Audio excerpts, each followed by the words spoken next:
ನಮಸ್ತೆ, ನಾವು ಉಡುಪಿ ಸೆರಕೆಯಿಂದ. ನಮ್ಮ ಜೊತೆ ಇವತ್ತು ಇದ್ದಾರೆ ಮೊಹಮ್ಮದ್ ಅಶ್ಬಕ್ ಬ್ರದರ್. ಸೊ ಅವ್ರ ಜೊತೆ ಕೇಳ್ಕೊಂಡು ಬರೋಣ, ಈ ಒಂದು ಥೆರಪಿಯನ್ನು ಮಾಡಿ ಏನೆಲ್ಲ ಇಂಪ್ರೂವ್ಮೆಂಟ್ ಅನ್ನ ಪಡ್ಕೊಂಡಿದ್ದಾರೆ ಅಂತ ಹೇಳಿ. ನಮಸ್ತೆ ಬ್ರದರ್, ಸೆರಕೆರಿಗೆ ಬರೋ ಮುಂಚೆ ಏನೆಲ್ಲ ಪ್ರಾಬ್ಲಮ್ಸ್ ಇಂದ ಸಫರ್ ಆಗ್ತಾ ಇದ್ರ?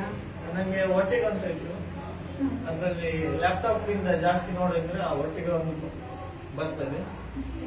ಅದರಿಂದ ನನಗೆ ತುಂಬಾ ಪ್ರಾಬ್ಲಮ್ ಬರ್ತಿತ್ತು. ಅಂದ್ರೆ ರಾತ್ರಿ ಮಲಗುವಾಗ ಲೆಫ್ಟ್ ಸೈಡ್ ಮಲಗುವಾಗ ತಿರುಗಿ ಸ್ಟಾರ್ಟ್ ಆಗ್ತದೆ. ಅಂದ್ರೆ ರಾತ್ರಿಗೆ ನಿದ್ರೆ ಬರ್ತಿರ್ಲಿಲ್ಲ. ಇದರಿಂದ ತುಂಬಾ ಪ್ರಾಬ್ಲಮ್ ಬರ್ತಿತ್ತು. ಅಂದ್ರೆ ನನ್ನ ವರ್ಕ್ ಲೈಫ್ ಇಂದಾಗಿ ಈ ಪ್ರಾಬ್ಲಮ್ ಒಂದು ಬರ್ಲಿಕ್ಕೆ ಸ್ಟಾರ್ಟ್ ಆಯ್ತು. ಎಷ್ಟು ವರ್ಷದಲ್ಲಿ ಒಂದು ಪ್ರಾಬ್ಲಮ್ಸ್? ಇದು ಒಂದು ವರ್ಷ, ಲಾಸ್ಟ್ 1 ವರ್ಷದಿಂದ ಸ್ಟಾರ್ಟ್ ಆಗುತ್ತೆ.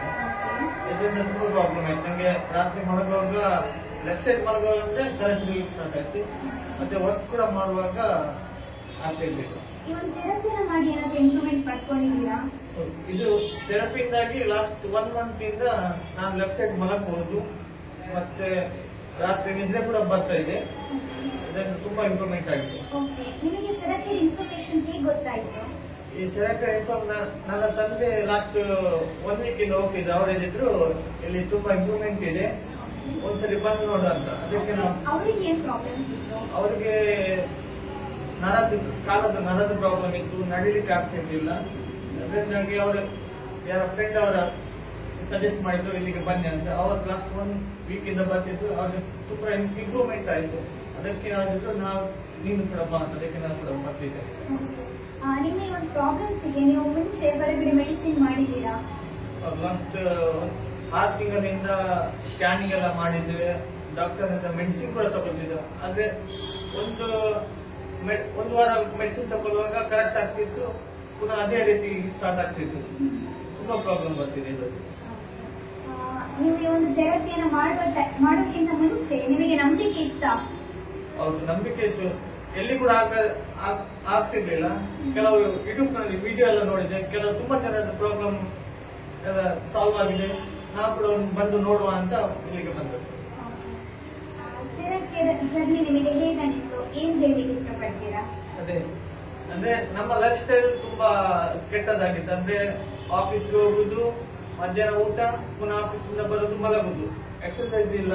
ಅದರಿಂದ ತುಂಬಾ ಪ್ರಾಬ್ಲಮ್ ಬರ್ತಿತ್ತು. ಅದಕ್ಕಾಗಿ ಇಲ್ಲಿ ಸೆರಕೆರೆಗೆ ಬಂದು ತುಂಬಾ ಎಕ್ಸರ್ಸೈಸ್ ಮಾಡ್ತಿದ್ದೇವೆ, ಸರಿಯಾಗಿ ನೀರು ಕುಡಿತಿದ್ದೇವೆ.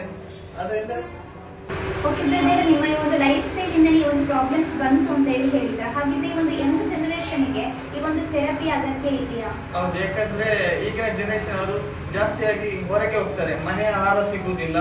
ಅಂದ್ರೆ ಅಲ್ಲಿ ಜಂಕ್ ಫುಡ್ ಎಲ್ಲ ತಿಂದ್ಕೊಂಡು, ಇದರಿಂದಾಗಿ ಅವ್ರಿಗೆ ತುಂಬಾ ಪ್ರಾಬ್ಲಮ್ ಬರ್ತಿದೆ. ಯಾಕಂದ್ರೆ ಜಂಕ್ ಫುಡ್ ತುಂಬಾ ದೇಹಕ್ಕೆ ಹಾನಿಕರವಾಗಿರ್ತದೆ. ಇದರಿಂದಾಗಿ ತುಂಬಾ ಪ್ರಾಬ್ಲಮ್ ಬರ್ತಿದೆ. ಅಂದ್ರೆ ನಾನು ಕೂಡ ಹೊರಗೆ ಹೋಗಿದ್ದೆ, ಅಲ್ಲಿ ಕೂಡ ಮನೆ ಆಹಾರ ಸಿಗ್ತಿರ್ಲಿಲ್ಲ. ಇದರಿಂದಾಗಿ ಈ ಹೊಟ್ಟಿಗೆ ಪ್ರಾಬ್ಲಮ್, ಮತ್ತೆ ಲ್ಯಾಪ್ಟಾಪ್ ಇಂದ ಕೂಡ ಜಾಸ್ತಿ ಲ್ಯಾಪ್ಟಾಪ್ ನೋಡೋದ್ರಿಂದ ನರದ ಸ್ವಲ್ಪ ಪ್ರಾಬ್ಲಮ್ ಬರ್ತಿತ್ತು. ಅದಕ್ಕಾಗಿ ಈಗ ಯಂಗ್ ಜನರೇಷನ್ಗೆ ತುಂಬಾ ಅಗತ್ಯ ಆಗಿದೆ. ಹಾಗೆ ನಿಮ್ಮ ಒಂದು ಪ್ರಾಬ್ಲಮ್ಸ್ ಗೆ ಜಾಸ್ತಿಯಾಗಿ ನೀವು ಯಾವ ಥೆರಪಿಯನ್ನು ಮಾಡಿದ್ದೀರಾ? ನಾನು ಜಾಸ್ತಿಯಾಗಿ ಪ್ರೋಟಾನ್ ಥೆರಪಿಯನ್ನು ಮಾಡಿದೆ. ಅದರಿಂದಾಗಿ ತುಂಬಾ ಇಂಪ್ರೂವ್ ಆಗಿದೆ. ಅಂದ್ರೆ ತಲೆಗೆ ಇಟ್ಟು ಅದು ಲೈಟ್ ಇಂದ ತುಂಬಾ ಇಂಪ್ರೂವ್ ಆಗಿದೆ. ಹಾಗೆ ಬೆಡ್ ಮ್ಯಾಟ್ ಇಂದ 3 ಬಾಲ್ಸ್ 9 ಬಾಲ್ಸ್ ಇಂದ ಅದಲ್ಲೇ ತಲೆಗೆ ಇಟ್ಟು ತುಂಬಾ ಇಂಪ್ರೂವ್ಮೆಂಟ್ ಆಗಿದೆ. ಮತ್ತೆ ಆಟೋಮೆಟಿಕ್ ಇಂದ ಬೆನ್ನಿನ ಮೂಲೆಯಿಂದಾಗಿ ಸ್ವಲ್ಪ ತುಂಬಾ ಇಂಪ್ರೂವ್ಮೆಂಟ್ ಆಗಿದೆ. Okay brother, thank you.